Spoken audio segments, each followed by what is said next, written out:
He's been on the run for years. Nnamdi Kanu is the leader of a separatist group calling for an independent state of Biafra.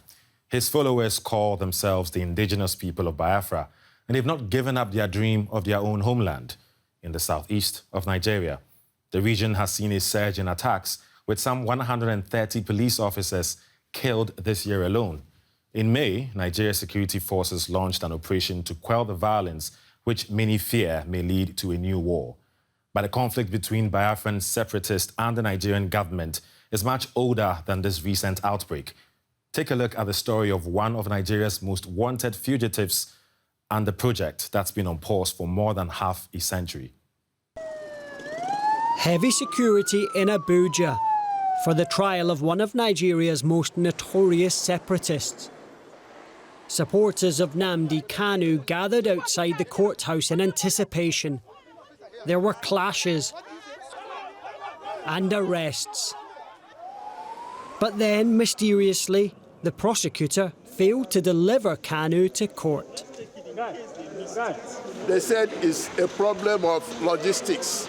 In simple language, the DSS said they didn't have a vehicle to bring him. As far as I understand the word logistics, and it did not make sense. Kanu is the controversial and charismatic founder of the Indigenous People of Biafra. The group wants independence from Nigeria, which it says oppresses the Igbo people. Supporters say he's a saviour.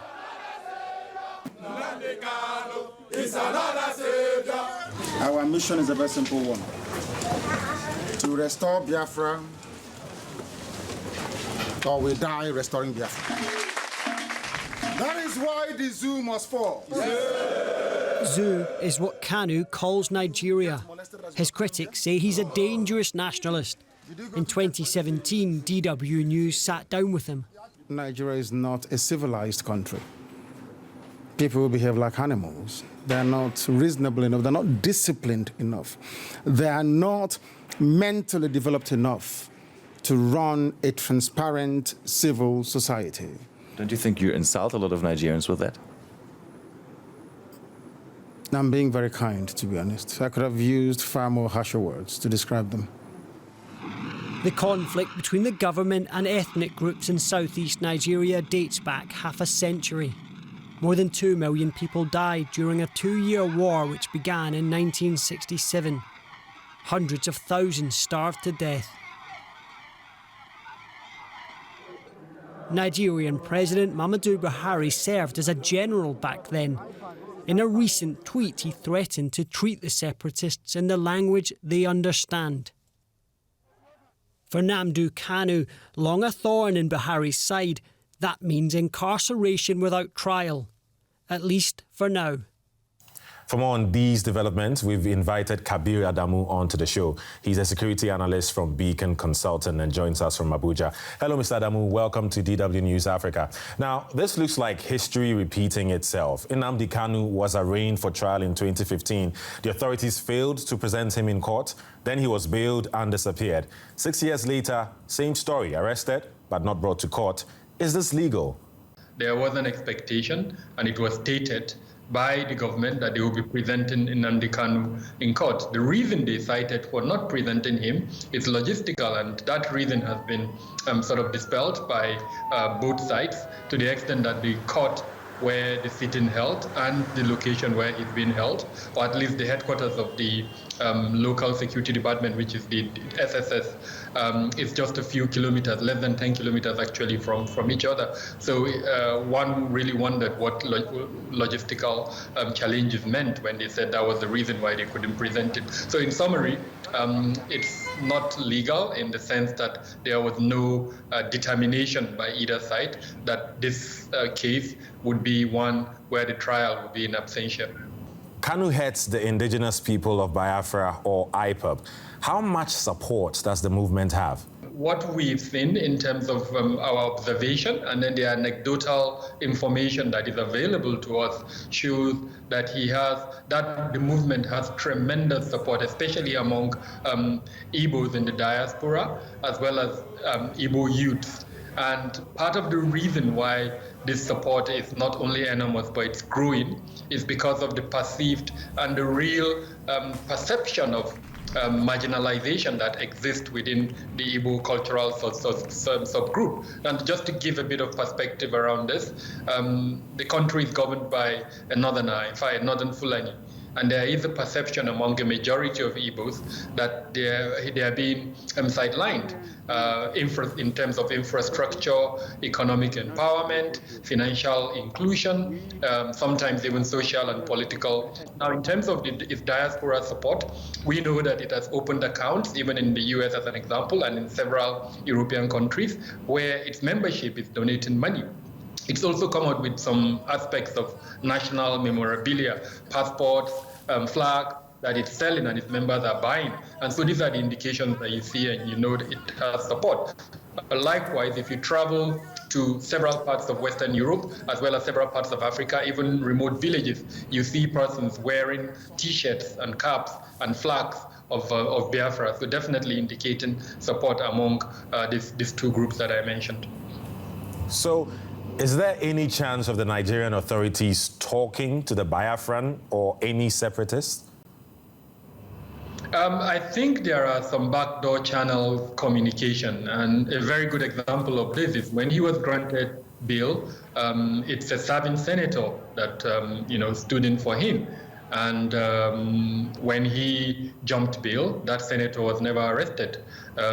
No sort of clarification or explanation has been given as to why that senator was not arrested. On the other hand, you have a northern senator who stood in for someone who is alleged to have committed fraud, and he was arrested and kept in custody for 3 days. So clearly indicating that perhaps the government is aware of the enormous political weight behind this secessionist agitation, and I believe personally that there is some backdoor communication ongoing, despite the government stance towards IPOB. Okay, stay with us, Mr. Adamu. We have a report about similar developments across the border in Cameroon. We'll be back with you for more on that in a moment.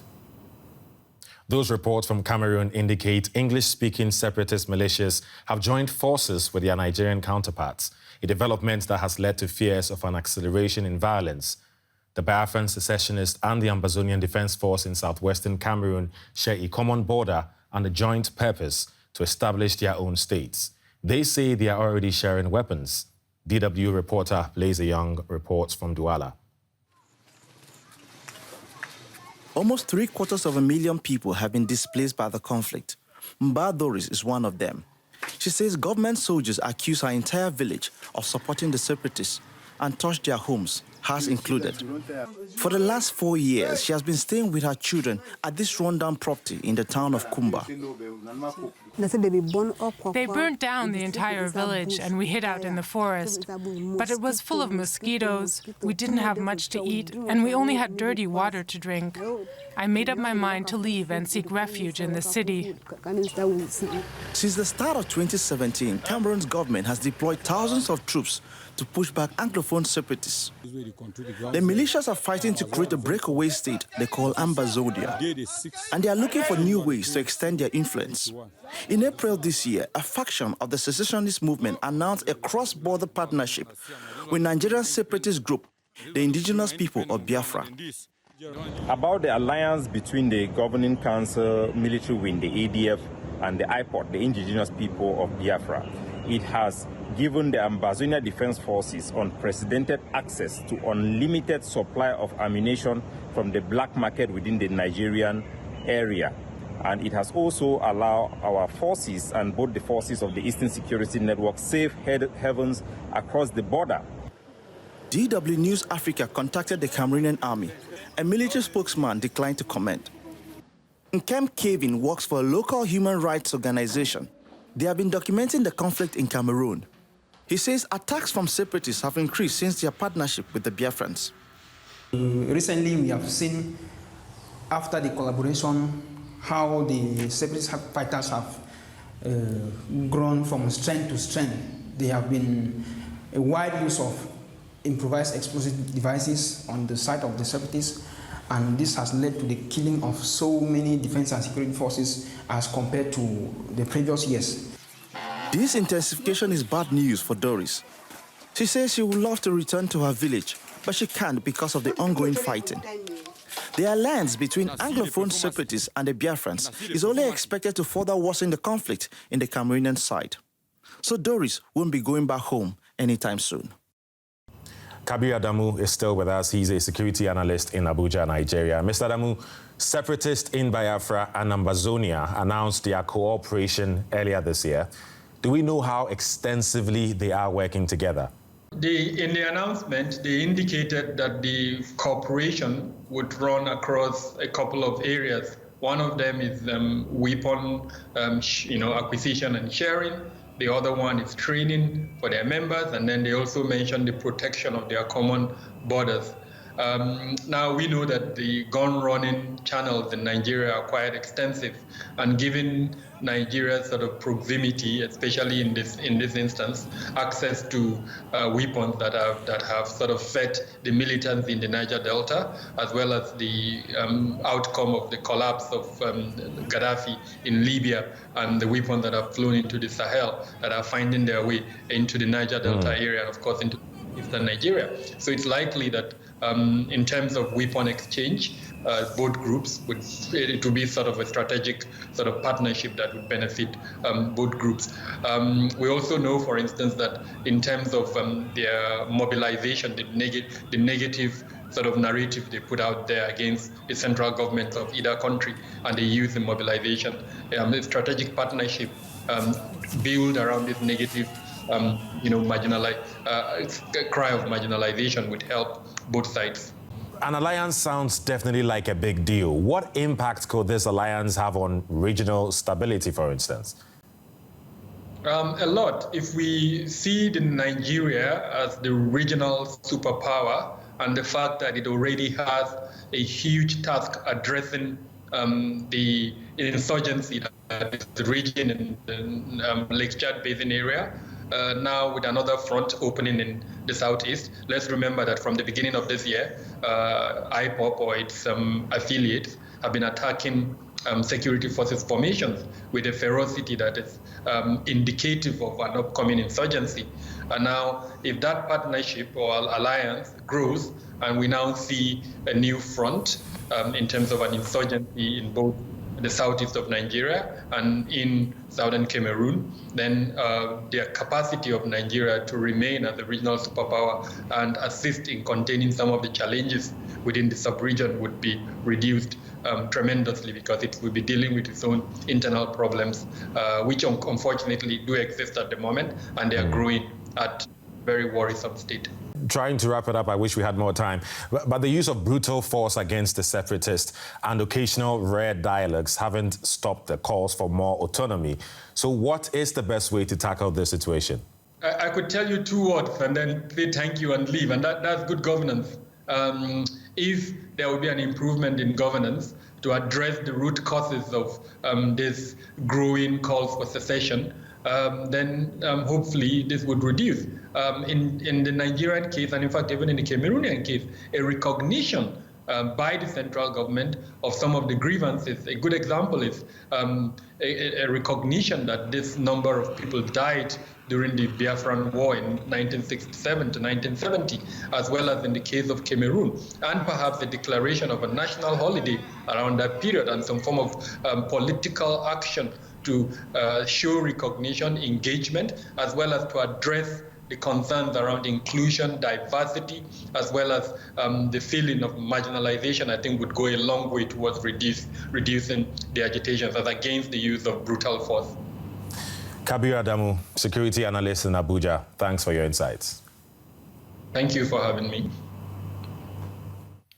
As we just heard, one way to defuse the crisis in Nigeria would be good governance.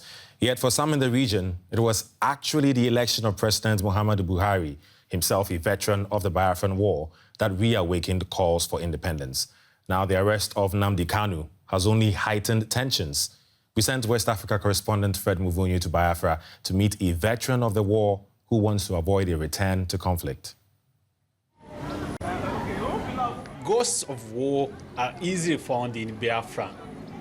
Sasakaru's rebel unit captured and used an armored car like this during the war. He is still haunted. Wickedness. Black man against black man. Hatred. Before you kill somebody, you must hate the person passionately. I mean, they slaughter these people. The weapons which crushed the independence movement, killing millions of people, are now in this museum. This museum behind me keeps the memory of what the people of Biafra went through so many years ago. It's been 5 decades now, and the desire of having an independent state of Biafra is still fresh. War veteran Sasa says more than 50 years after the war, the region is worse off than before. You can smell poverty, baby. And I don't know about Lagos, I don't know about Abuja, I'm talking about where I live. It's poverty. It's not just poverty, abject poverty. People here are accompanied by the ghosts of war.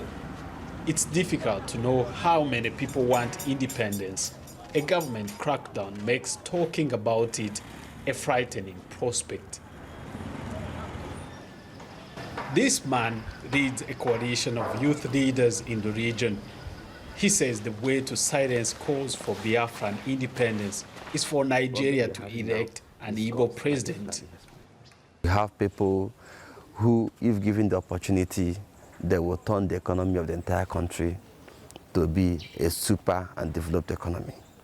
So we want power so that we can tell Nigerians that we have what it takes to make things right. Both these men want change in Biafra, but their hopes for an independent Biafra are considered far-fetched by many analysts. It's this generation who will make the next crucial moves. The war stopped then and didn't continue. We thank God for that. But now there are instabilities. We hope for stabilities. I think people should tolerate each other. They should be tolerant, like tolerate other people's individual differences so that war does not spring up. During that time, starvation was at its peak. Many Nigerians, many Biafrans died at that time. So, in spite of the instability, war is never an option.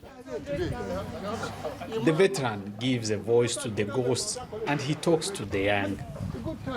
Their understanding of what happened before will affect how they shape the future.